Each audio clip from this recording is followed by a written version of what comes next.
பாரு, எங்க அம்மாவை பாரு. வாய ஓயாம பேசிட்டு இருந்தாங்க. இப்போ வாயடைச்சு போயிருக்காங்க. தன் வாழ்க்கைக்கு அர்த்தமே தான் குழந்தைன்னு இருந்தாங்க.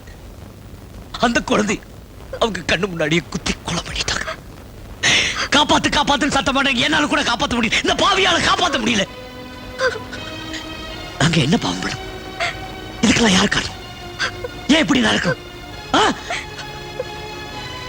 இந்த பொண்ணுங்களை பாரு. அவங்க அப்பனை இழந்து நிக்கிறாங்களே, அவங்க எதிர்காலம் என்ன? அவங்களையும் உன் தொழிலுக்கு வர சொல்றியா? நீ ஆசைப்பட்ட அந்த தொழிலுக்கு வந்த, நீ ஆசைப்பட்ட ஒவ்வொரு நாளும் ஒவ்வொருத்தங்க கூட படுத்த இல்லையே. இனிமேல் இந்த மாதிரி அக்கிரமம் எல்லாம் நடக்காம இருக்கணும்னா அது உன்னாலதான் தடுக்க முடியும். பல உயிர்களை உன்னாலதான் காப்பாற்ற முடியும். இதுக்கெல்லாம் யார் காரணம் உனக்கு மட்டும்தான் தெரியும். அதை நீ சொல்லாம ஒண்ணு நான் விட மாட்டேன். சொல்லு சொல்லு சொல்லு, யாருன்னு சொல்லு சொல்லு முடியாது, சொல்ல மாட்டேன். யார் காரணம்னு கேட்டியே, நீதான் காரணம். உன்னை யார் எழுத சொன்னது? மதன், நீ யாருக்கிட்ட மோதுறன்னு தெரியாம மோதிக்கிட்டு இருக்க. உனக்கு தெரிஞ்சாலும் அவங்கள உன்னால ஒண்ணும் பண்ண முடியாது. அவங்க பணமும் பலமும் அப்படி. ஆனா அவங்க பேர் தெரிஞ்ச அடுத்த நிமிஷம் நீ உயிரோட இருக்க மாட்ட. அதனாலதான் நான் சொல்லாம இருக்கேன். மதன், நீ சாக கூடாது. மதன், நீ சாக கூடாது. எத்தனையோ ஆம்பளைங்க என்ன விரும்பி இருக்காங்க. ஆனா நான் விரும்பின ஒரே ஆள் நீங்கதான். நான் கேவலமான தொழில் நடத்துறவதான். என்னால கல்யாணம் பண்ணிக்க முடியாது, குடும்பம் நடத்த முடியாது. அது எனக்கு தெரியும். ஆனா எனக்கும் உள்ளான ஒண்ணு இருக்கு மதன். அதுல ஏற்படுற உணர்ச்சியை என்னால கட்டுப்படுத்த முடியல. மதன், நான் சொல்றதை கேளு. இந்த விஷயத்தை இதோட விட்டுடு. இனிமே எந்த பிரச்சனையும் வராம என்னால பாத்துக்க முடியும். அந்த அளவுக்கு என் வார்த்தைக்கு மதிப்பு இருக்கு. இனிமே அவங்க உன் வாழ்க்கையில குறுக்கிட மாட்டாங்க. நீயும் விட்டுடு. Please.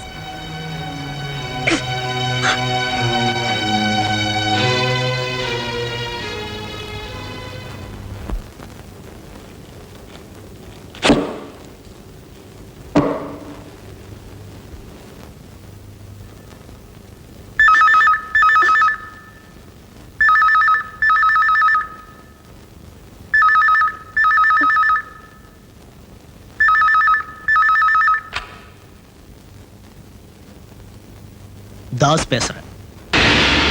இல்ல, மாயாவை கொலை பண்ணுமா? முடிச்சிடுறேன்.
உன் எழுத்து தடுத்து நிறுத்த காரணம் யாருன்னு கண்டுபிடி.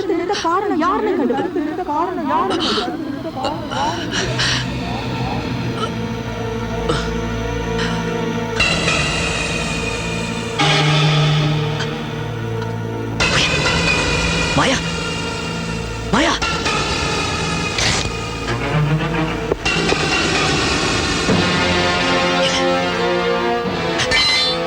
நான் கொலை பண்ணல, நான் கொலை பண்ணல. யுவர் ஆனர், என்ன உங்களுக்கு நல்லா தெரியும். 30 வருஷமா போடாத இந்த கருப்பு கோட்டை போட்டுக்கிட்டு வந்து உங்க முன்னாடி நிக்கிறேன்னா நியாயமும் தர்மமும் செத்துடக்கூடாதுங்கிறதுக்காகத்தான். நான் மதனுக்காக வாதாட மாத்திரம் வரல, ஜாமீனும் கொடுக்க வந்திருக்கேன். நான் என்னுடைய எல்லா சொத்துக்களையும் பணைய வைக்க தயாரா இருக்கேன். I pray he may be released on fail. Your honour, இவன் குட்டை குழப்பறதுல படி எக்ஸ்பர்ட். இவனை வெளியே விட்டீங்கன்னா இந்த கேஸே ஒண்ணு இல்லாம செஞ்சிருவான். தயவு செஞ்சு இவனை ஜாமீன்ல வெளியே விடாதீங்க. இவனை பத்தி நல்லா தெரியும். No fail.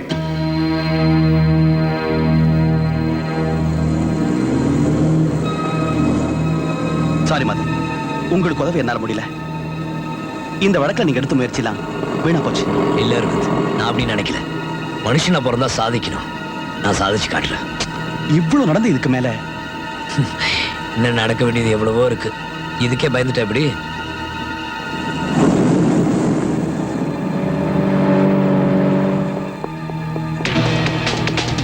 Go fast, driver.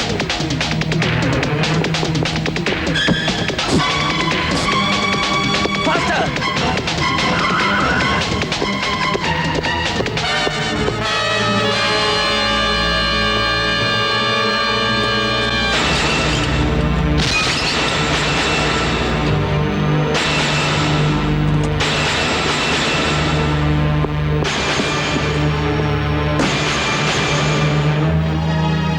Madan, உன்னை வெளியே கொண்டு வர எங்களுக்கு இதை தவிர வேற வழியே தெரியல. என்னமா ஜோதி, ஏதோ அவசரம்னு போன் பண்ணியிருந்த, என்ன விஷயம்? ஓ, சார் வேற உட்கார்ந்திருக்காரு. உங்க 2 பேரும் கல்யாணம் பண்ணி வைக்கணுமா? இல்ல சார், இன்னைக்கு தபால் அந்த லெட்டர் வந்திருக்குது. அதான் என்ன பண்றதுன்னு புரியாம உங்களுக்கு எனக்கும் போன் பண்ணிருக்கா. என்ன சார் விவரம் புரியாத ஆளா இருக்கீங்க? லெட்டர் வந்தா பிரிச்சு படிக்கணும், படிக்க இஷ்டம் இல்லைன்னா ரிட்டர்ன் அனுப்பணும். கொண்டாங்க. செங்கல்பட்டு ரயில்வே ஸ்டேஷன்ல இருந்து லெட்டர் வந்திருக்கு.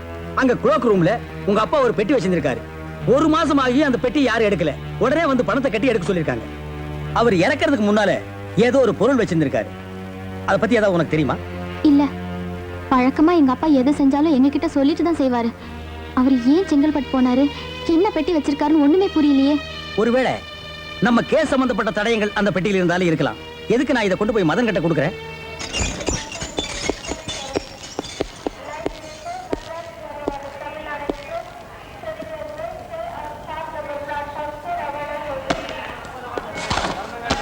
எங்க அப்பாவோட பெட்டிதான். அப்படியா?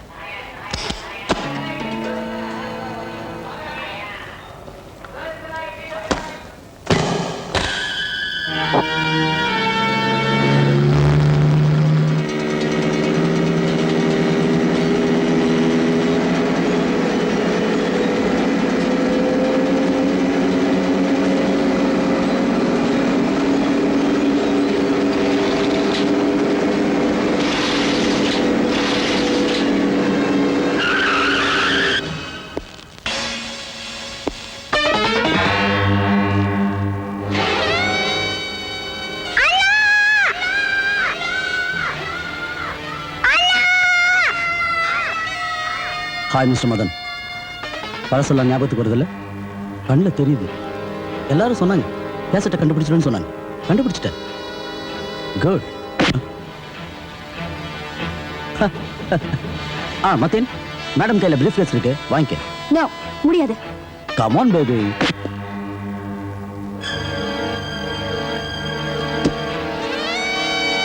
போலீஸ் ஒன்று தேடிட்டு இருக்காங்கல்ல, பயப்படாத. உன்னை நான் பத்திரமா கூட்டிட்டு போறேன். என் கூட வருவியா? கண்டிப்பா. உங்ககிட்ட கணக்கு தீக்க வேண்டியது நிறைய இருக்கு.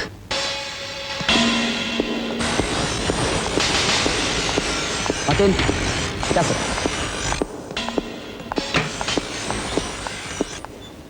இதுக்கு தானே இவ்வளவு கஷ்டப்பட்ட? இதுல என்ன இருக்குன்னு பார்க்கணும்ல மத்தேன்.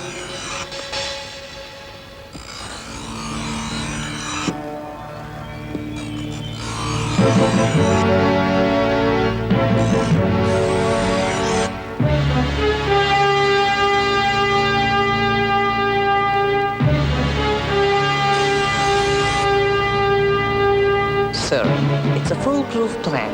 Nothing can go wrong. You do this in a big way, and you'll be the next chief minister.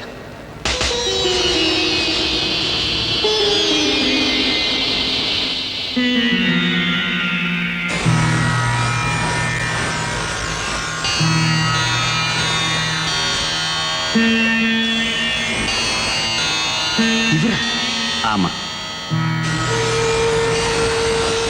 நானே தான் தம்பி. நான் ஒரு திட்டம் போட்டு வச்சிருந்தேன். அது விஷயமா ஒருத்தரை பார்க்கறதுக்காக ஏர்போர்ட்டுக்கு போயிருந்தேன். அதை இந்த பொண்ணோட அப்பா டேப்பில் பதிவு பண்ணி என்னை மிரட்டி பணம் கேட்டார். இவ்வளவு பெரிய திட்டத்துக்கு குறைஞ்சது 30 லட்சம் கேட்டிருந்தாருன்னா தோளில் தட்டி கொடுத்து உட்காத்தி வச்சு பேசியிருப்பேன். அல்பத்தனமா 3 லட்சம் ரூபாய் கேட்டார். இந்த கத்துக்குட்டிகளை நம்பக்கூடாது தெரியுமா? மேலே மேலே ஆசைப்படுவானுங்க, மேலே மேலே பணம் கேட்பானுங்க. பயந்து போய் கடைசியில் நம்மையே காட்டி கொடுத்துருவானுங்க. அதனால எதுக்கு வம்புன்னு அவ அப்பனை தீர்த்து கட்டிட்டான். ஆமா, என்னமோ திட்டத்தை பத்தி சொன்னீங்களே, என்ன பண்ண போறீங்க? சொல்றேன். நீ டிவி படத்துல பார்த்தியே, ஒரு பலூன் வெடிச்சு நிறைய ஆட்டுக்குட்டிகள் சாகிற மாதிரி, அதே மாதிரி பலூன், ஏன் அதை விட பெரிய பலூன் இன்னைக்கு ராத்திரி 10:10க்கு வெடிக்க போகுது. எங்க தெரியுமா? தெரியாதில்ல? இன்னைக்கு கடற்கரையில் ஒரு கூட்டம் நடக்க போகுது. அந்த கூட்டம் என்ன கூட்டம் தெரியுமா? ஆளுங்கட்சியோட முப்பெரு விழா. அங்கேயே தான். ஆளுங்கட்சியில மேல் மட்டத்திலேருந்து கீழ் மட்டம் வரைக்கும் எல்லாரும் ஒன்னா சேருவாங்க. முதலமைச்சர், மற்ற அமைச்சருங்க, எம்எல்ஏங்க, வட்டம், மாவட்டம்னு கடைசி தொண்டை வரைக்கும். பலூன் வெடிச்ச 2வது நிமிஷம் அத்தனை பேரும் செத்துருவாங்க. அப்புறம் அந்த கட்சி பேரை சொல்றதுக்கு வருத்தம் கூட இருக்க மாட்டான். 6 மாசத்துல எலெக்ஷன் வரும். அடுத்த முதலமைச்சர் நான் தான். உன்னை புத்திசாலி நினைச்சேன். இப்படி ஒரு விபத்து நடந்தா பழி உன் மேல தானே வரும். தப்பு தம்பி. இந்த பழி ஏத்துக்கிறதுக்கு இந்த நாட்டில் நிறைய தீவிரவாத கும்பல் இருக்கு. தலைவன் செத்து போனா 6 மாசத்துல எல்லாரும் மறந்துடுவாங்க. அப்புறம் வேற யாருக்கு ஓட்டு போடுவாங்க? எனக்கு தான் போடுவாங்க. ஆட்சி எங்க கையில தான். ஆட்சியை பிடிக்கிறதுக்கு வேற வழியே இல்லையா? ஐயோ, அதுக்கு ரொம்ப நாள் ஆகுமே. ஆட்சியில் இருக்கிறவங்களுக்கு கெட்ட பேர் ஏற்படுத்தணும், அவங்கள ஆட்சியிலேருந்து இறக்கணும். அதுக்கு எனக்கு பொறுமையும் இல்லை, வயசும் இல்லை. இத்தனை உயிர்களை பலி கொடுத்து நீ பதவியில் உட்காரணுமா? உனக்கு என்ன பைத்தியமா? பைத்தியம் இல்லை, வேரி. தம்பி, வாழ்க்கையில எல்லாத்தையும் நான் பார்த்தாச்சு, அனுபவிச்சாச்சு. ஒன்னே ஒன்று தான் பாக்கி. என்னைக்காவது ஒரு நாள், ஒரே ஒரு நாள் அந்த முதலமைச்சர் பதவியில உட்காரணும். நான் பேசுறதெல்லாம் சட்டமாகணும். தட்சிணாமூர்த்தி இத்தனாவது முதலமைச்சர்னு சரித்திரத்துல இடம் பெறணும். உயிரை இழக்க போறது நம்ம நாட்டு மக்கள். யாரா நம்ம மக்கள்? செத்து போக போற அத்தனை பேரை என்னுடைய விரோதிகள், என்ன விரோதமாவே பாக்குறவங்க. என் போஸ்டர் சாணி அடிக்கிறானுங்க, கூட்டத்தை கற்பூடி கட்டுறானுங்க, தனியா போன அடிச்சே கொள்ளுவானுங்க. அந்த விரோத கும்பல் அழியணும், பூண்டோடு அழியணும்.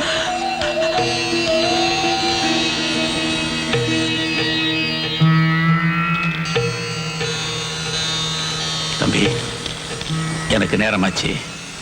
டிவியில அந்த முப்புர விழாவை எப்படி நடத்துறாங்கன்னு பார்க்கணும். ராக்கி, தம்பியை கவனிச்சுக்க. வரேன் தம்பி, வரேம்மா.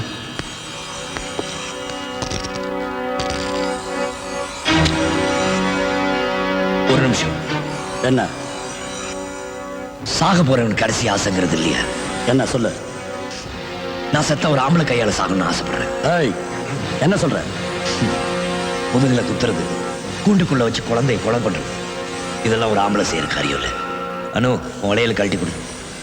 உனக்கு நான் ஆம்பளை நிரூபிக்கணுமா? பாத்தியா, இதுக்கு ஒரு பொம்பளை தேவைப்படுது. என்னடா வேணும் உனக்கு? சரியான ஆம்பளை அந்த ஒண்டி கொண்டி வாயண்டா. வா.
அதிக பொருட்செலவில் செய்யப்பட்ட மதன் தப்பிச்சு போயிட்டான் சார். அணிவகுப்பு அண்ணா மேம்பாலம் வழியாக கடற்கரையை நோக்கி மந்திரி சதாசிவத்துக்கு ஒரு ஃபோன் போடு.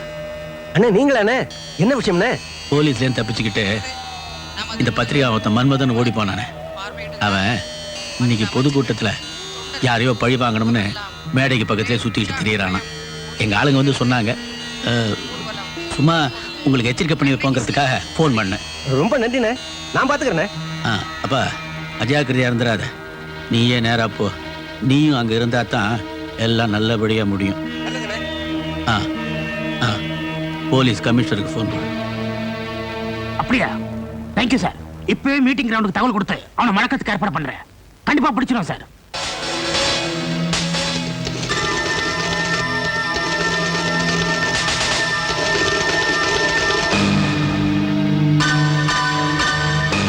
இந்த படத்துல இருக்கிறவனை பார்த்தா பார்த்த இடத்துலயே தீத்துருங்க.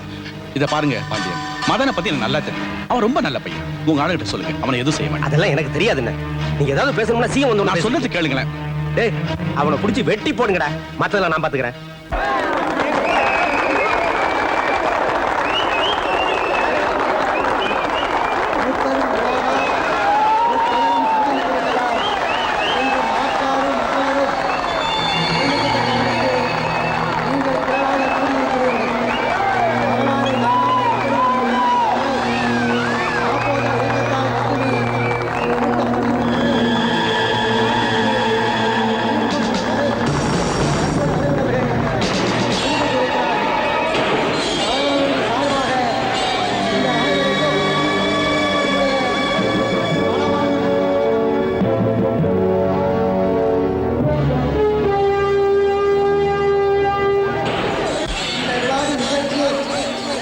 ஆளு மாட்ட மாட்டேங்கிறான்.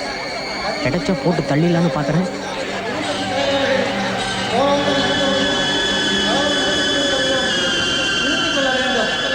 இனியும் இம்முறை நீடித்தால் மக்கள் அதை பொறுத்துக் கொள்ள மாட்டார்கள். இவனை எங்கேயோ பார்த்திருக்கேன். கிடைச்சானா?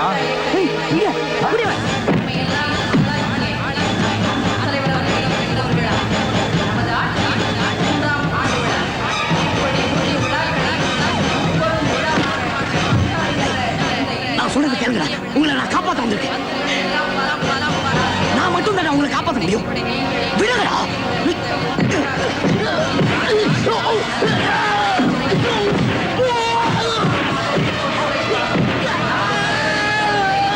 கொஞ்சம் புரிஞ்சுக்கங்க, என்ன சஸ்பெண்ட் பண்ணிருக்காங்க. இந்த நேரத்துல எப்படி நான் உங்களுக்கு உதவி பண்ண முடியும்? சார் சார், நீங்க ஒருத்தர் தான் மதனை சரியா புரிஞ்சுக்கிட்டு இருக்கீங்க. அதனாலதான் அவர் உங்ககிட்ட உதவி கேட்க சொன்னாரு. நீங்க எப்படியாவது அந்த பொதுக்கூட்டத்துல சரியா 10 மணிக்கு கரண்ட் கட் பண்ணியே ஆகணும். அப்பதான் அந்த விபரீதத்தை தடுக்க முடியும்.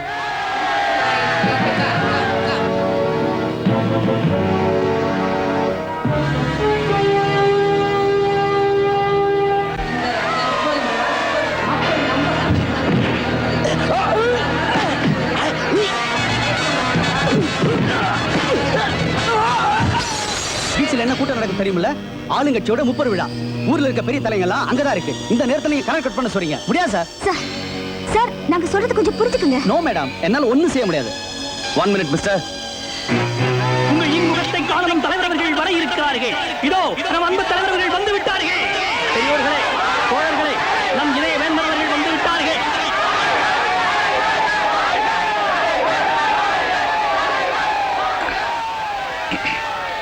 ஒரு முக்கியமான விஷயம், அந்த பத்திரிகைக்காக மன்மனை பத்தி நல்லா தெரியும். ரொம்ப நல்ல பையன். அவனை கொண்டதுக்காக நம்ம ஆட்கள் தேடிட்டு இருக்காங்க. நீங்க தான் பாதுகாப்பு. அண்ணன் சேதுராசன் அவர்களை உங்களிடம் பேசுமாறு வருக வருக என்று வேண்டி விரும்பி கேட்டுக்கொள்கிறேன். அதை பத்தி அப்புறம் பேசலாம். ஏழைகளின் காவலன், தாய்க்குலத்தின் தவ புதல்வன், தமிழகத்தின் நிரந்தர முதல்வர் மாண்புமிகு அண்ணன் சேதுராசன் அவர்கள் வாழ்க.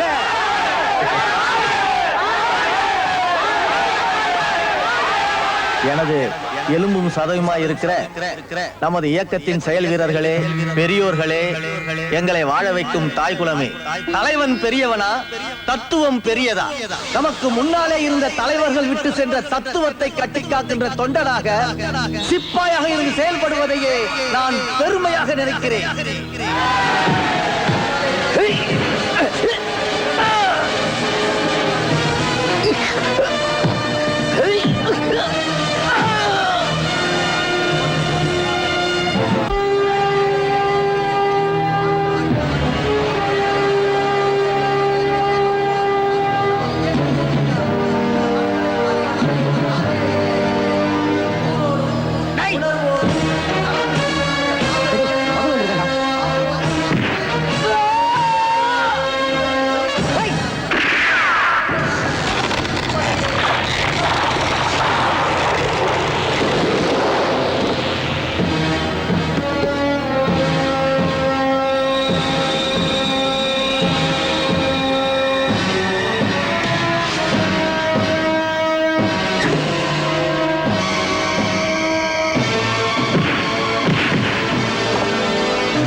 யாரோ மூடி போட்டவங்க மதனை ஷூட் பண்றாங்க சார்.